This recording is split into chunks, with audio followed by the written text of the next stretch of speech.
ఇక కాసేపట్లో కోనసీమ జిల్లాలో చంద్రబాబు పవన్ కళ్యాణ్ పర్యటించనున్నారు.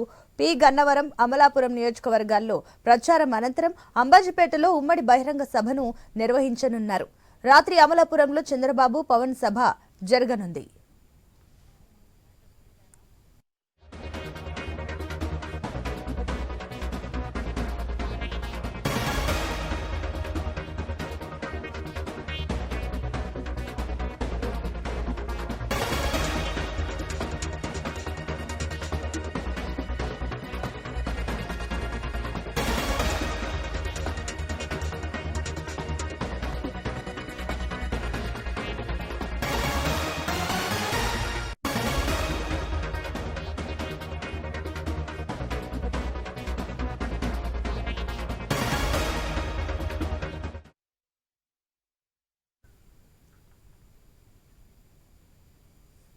కాసేపట్లో కోనసీమ జిల్లాలో చంద్రబాబు పవన్ కళ్యాణ్ పర్యటించనున్నారు.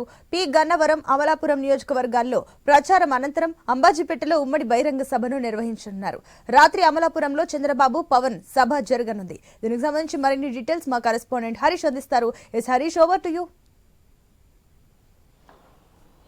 సునీత, ప్రస్తుతం ఏపీలో ఎన్నికలకు సంబంధించినటువంటి ప్రచారాలు హోరాహోరీగా జరుగుతున్నటువంటి సిచ్యువేషన్ కనిపిస్తుంది. ప్రధానంగా కూటమి ఏర్పాటు తర్వాత టీడీపీ, బీజేపీ, జనసేనకు సంబంధించినటువంటి కూటమికి సంబంధించినటువంటి అభ్యర్థుల ప్రచారం ఒక ఎత్తు అయితే, ప్రధానంగా పవన్ కళ్యాణ్ అదేవిధంగా చంద్రబాబుకు సంబంధించినటువంటి ప్రచారం మరో ఎత్తుగా మారినటువంటి సిచ్యువేషన్ కనిపిస్తుంది. ఎందుకంటే సీట్ల సర్దుబాటుకు సంబంధించినటువంటి అంశం, ఇరు పార్టీలకు సంబంధించినటువంటి నేతల మధ్య కొంతవరకు కూడా విభేదాలకు సంబంధించినటువంటి అంశం, అసంతృప్తులకు సంబంధించిన అంశం తెర మీదకి వచ్చినటువంటి నేపథ్యం ఇప్పుడు ఉమ్మడిగా నిర్వహిస్తున్నటువంటి సభలకు సంబంధించినటువంటి అంశం పైన అక్కడికి వచ్చేటువంటి జనానికి సంబంధించి, అభిమానులకు సంబంధించినటువంటి క్రౌడ్కి సంబంధించినటువంటి అంశం పైన రాజకీయంగా కూడా చర్చనీయాంశంగా మారింది.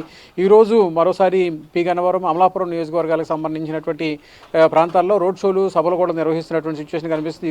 ఇరువురు నాయకులు ఈ సమావేశానికి, ఈ సభలకి హాజరవుతున్నటువంటి నేపథ్యంలో అత్యంత సున్నితమైనటువంటి నియోజకవర్గాలు పి గన్నవరం, అదేవిధంగా అమలాపురంకి సంబంధించినటువంటి నియోజకవర్గాలు. గతంలో రాజకీయంగా కూడా ఇక్కడ జరిగినటువంటి అల్లర్లకు సంబంధించినటువంటి అంశాలు, సామాజిక వర్గాలకు సంబంధించినటువంటి అంశాలు కూడా చర్చనీయాంశంగా మారినటువంటి నేపథ్యంలో ఈ రెండు నియోజకవర్గాలపైన ప్రత్యేకమైనటువంటి ఫోకస్ పెట్టినట్టుగా పరిస్థితి కనిపిస్తుంది. ఎందుకంటే గత ఎన్నికల్లో కావచ్చు, అంతకుముందు జరిగినటువంటి ఎన్నికల్లో కావచ్చు, దశాబ్దాలుగా జరుగుతున్నటువంటి రాజకీయ పరిణామాలన్నీ కూడా ఈ నియోజకవర్గాలు బేస్ చేసుకుని జరుగుతున్నట్టుగా ఒక ప్రచారం జరుగుతుంది. ఎందుకంటే ఇక్కడ సామాజిక వర్గాలకు సంబంధించినటువంటి అంశం, ఈ రెండు నియోజకవర్గాలు గన్నవరం అదేవిధంగా అమలాపురంకు సంబంధించినటువంటి నియోజకవర్గాలపైన పట్టు సాధించేందుకు కూటమికి సంబంధించినటువంటి నేతలు ప్రయత్నం చేసినటువంటి నేపథ్యంలో ఈ నియోజకవర్గాల్లో విజయం సాధిస్తే కనుక గోదావరి జిల్లాలకు సంబంధించినటువంటి విజయావకాశాలు ప్రభావితం చేసేటువంటి అవకాశం ఉంటుంది అన్నటువంటి ఒక ప్రధానమైనటువంటి అభిప్రాయంతో రాజకీయ పార్టీలు ఆయా పార్టీలకు సంబంధించినటువంటి నాయకత్వం ఉన్నట్టుగా కనిపిస్తుంది. ఎందుకంటే గోదావరి జిల్లాలో ప్రధానంగా పవన్కి సంబంధించినటువంటి ప్రభావం ఎక్కువగా ఉండేటువంటి పరిస్థితి ఉంది. అదేవిధంగా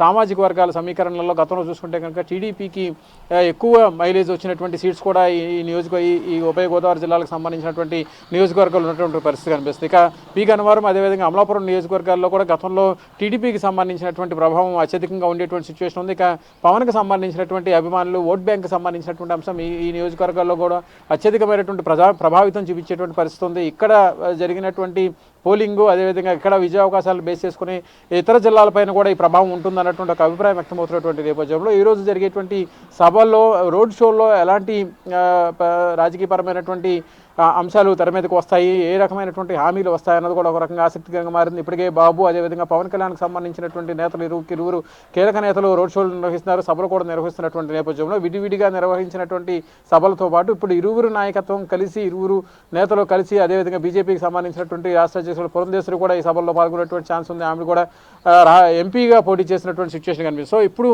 ఈ అంశాలకు సంబంధించినటువంటి వరకు కూడా గోదావరి జిల్లాలపైన పవన్కి సంబంధించినటువంటి జనసేన పార్టీ ప్రత్యేకమైనటువంటి ఫోకస్ పెట్టింది. అదేవిధంగా టీడీపీకి సంబంధించినటువంటి నాయకత్వం కూడా ప్రత్యేకమైనటువంటి దృష్టి పెట్టినటువంటి నేపథ్యంలో ఇప్పుడు త్వరలో బస్సు యాత్ర కూడా ఈ నియోజకవర్గాల్లో జరిగేటువంటి అవకాశం ఉంది. మరికొద్ది రోజుల్లోనే జగన్మోహన్ రెడ్డి, వైఎస్ఆర్ కాంగ్రెస్ పార్టీ అధినేత జగన్మోహన్ రెడ్డి ఈ ఉభయ గోదావరి జిల్లాలకు సంబంధించినటువంటి ప్రాంతాల్లో బస్సు ద్వారా పర్యటించేటువంటి పరిస్థితి ఉంది. ఇప్పటికే బస్సు యాత్ర గుంటూరు జిల్లా ముగించుకొని కృష్ణా జిల్లా కూడా వస్తున్నటువంటి నేపథ్యంలో ఇక పశ్చిమ గోదావరి అదే గోదావరి జిల్లాలకు సంబంధించినటువంటి అంశాల మీద కీలకంగా మారినటువంటి నేపథ్యంలో ఈ రోజు జరిగేటువంటి సభ మాత్రం ఆసక్తికరంగా మారినటువంటి పరిస్థితి మనకు కనిపిస్తోంది.